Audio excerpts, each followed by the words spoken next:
এই পৃথিবীতে সবথেকে কষ্টে থাকে মনে হয় মধ্যবিত্ত মানুষরা। কারণ মধ্যবিত্ত মানুষরা কারোর কাছে হাত পাততে পারে না, না পারে কারোর কাছে কইতে, না পারে কারোর কাছে সইতে।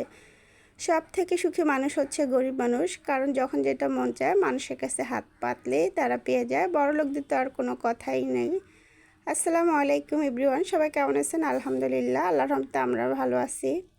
তো আজকে আমাদের এটা শুক্রবার, কিছুটা শনিবার, কয়েকদিনের ভিডিও নিয়েই করা। তো লং ভিডিও পুরোটা দেখবেন, ভীষণ ভালো লাগবে। লং ভিডিও করতে অনেক কষ্ট হয়, কিন্তু তারপরে যদি আপনারা না দেখেন তাহলে কিন্তু সেই করার কোনো উৎসাহ থাকে না। তো শনিবার, এটা ছিল শনিবারও বাচ্চাদের শান্তি নাই যে একটু মন ভরে ঘুমাবে, তার কোনো উপায় নেই। বনুর আবার কোচিং থাকে শনিবার হলে, সপ্তাহে 3 দিনই কোচিং থাকে। তো শুক্রবারটা শুধু একটু বাচ্চাদের, তারপরে শুক্রবারও কিছু কিছু বাচ্চাদের দেখা যায় কোচিং থাকে। তো আমি নিয়ে আসছি আমার আঙ্কেলের সাথে দেখা, এই জন্য আঙ্কেলও নিয়ে গেল সাথে। আমাদের এখানে ওর ফ্রেন্ডের সাথে দেখা হলো, তাই আমিও কিছু সবজি লাগতে নিয়ে আসছি। আর শুক্রবার মানেই হচ্ছে বাসার সবাই একসাথে থাকা, খাওয়া দাওয়া। আর শুক্রবার হলে আমাদের বাসা খালাকে কখনোই পাই না, তবে আজকে পেয়ে গেলাম, তার জন্য কিছু কাজ করে নিতেছি। এখনকার খালারা তো যেই টাইম ধরে আসে টাইম ধরে জায়গা, দেখা যায় এক্সট্রা কোনো কাজই কখনোই করা যায় না, তাদেরকে পাওয়া মনে একটা ভাগ্যের ব্যাপার হয়ে যায়। আর এখন বর্তমান যুগে কি খাবে, মানুষের এত অ্যালার্জির সমস্যা, সব খাবারই মনে হচ্ছে বিষ। কারণ হচ্ছে পুঁই শাক সব থেকে পছন্দের মজার একটা খাবার, খুবই ভালো লাগে আমার কাছে পুঁই শাক। শুধু আমার কাছে না, বাসার সবার কাছেই ভালো লাগে। কিন্তু সেই পুঁই শাকে কিন্তু প্রচুর অ্যালার্জির কারণে খাওয়া যায় না। তারপরে আমরা সবসময় আনি না, হঠাৎ হঠাৎ আনা হয়। আর কাঁঠালের সিজন হলে তো প্রতিদিন একটা করে কাঁঠাল আসছে। কাঁঠাল একটা আনলেও দেখা যায় আমাদের বাসায় মানুষের পরিমাণ কম, তো আশেপাশে আন্টিদের বাসায় দিই, আমার পাশে মামির বাসায় দিই, সবাইকে দিয়েই খাই। এখন লাস্টের সময় কাঁঠাল দেখা যায় একদিনের বেশি 2 দিন রেখেও খাওয়া যায় না, কারণ নষ্ট হয়ে যায়। তো নষ্ট করার থেকে সবাই মিলেজিলে খেলেই হয়। কারণ কাঁঠাল কেনার অভ্যাস হচ্ছে আমার আঙ্কেলের, বিশাল বড় বড় কাঁঠাল কিনে, ছোট কাঁঠাল কেনার কোনো অভ্যাস নাই। কারণ দেশের বাড়িতে কাঁঠালের বাগান আছে, এরকম 1-150 কাঁঠাল হয়। এইবারই আমাদের ভাগ্য নেই, তাই এর জন্য দেশের কাঁঠাল খেতে পারি নাই। আসলে সিজনের সময় তো আর দেশের বাড়িতে যাওয়া হয় না কাঁঠালের জন্য, দেখা যায় যে জার্নি পেরেশানি সেই টাকা দিয়ে ঢাকার থেকে কিনা যায়। তো এই যে এখানে রান্না করব পুঁই শাক দিয়ে, একদম কাঁচা রুই মাছ দিয়ে রান্না করব। আর এই রুই মাছটা খুবই ভালো লাগে, বিশেষ করে কাঁচা পুঁই শাক দিয়ে রান্না করতে।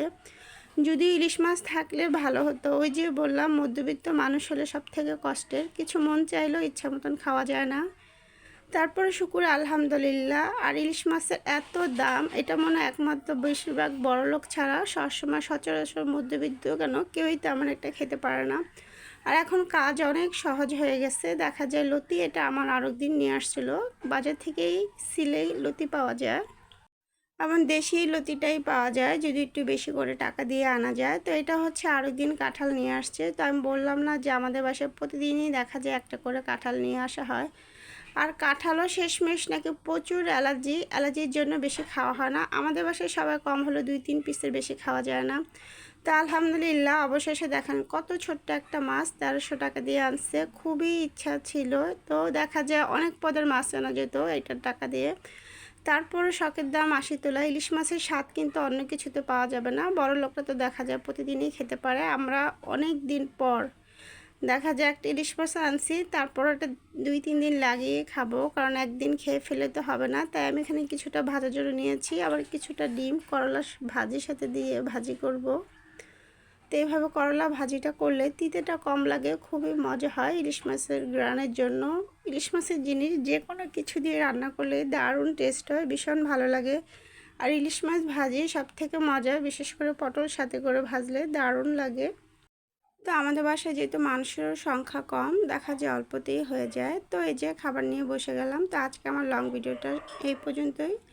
সবাই ভালো থাকবেন, সুস্থ থাকবেন, আমাদের জন্য দোয়া করবেন। আবার নেক্সট কোনো ব্লগ ভিডিও নিয়ে আসবো। আর শুক্রবার মানেই হচ্ছে তার সাথে কিছু ভর্তাবাজি তো থাকবেই, কারণ এমনি সময় একা একা খেতে ভালো লাগে না, সবাইকে নিয়ে খাওয়ারই মজা আলাদা।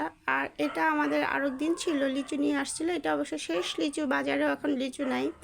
ভিডিওটা আমি যেহেতু করে রেখেছিলাম এই জন্য আমার এটা ছিল। তো এগুলো ফ্রিজে রেখে দিচ্ছি, ফ্রিজে কিন্তু এখনও লিচু আছে, মাঝে মাঝে বের করে। মিষ্টি লিচু খেতে সব থেকে বেশি মজা, লিচুগুলো একদম ফ্রেশ ছিল। আর যেবারও দিতে পারি না, পাশে এত কুকুরের জন্য।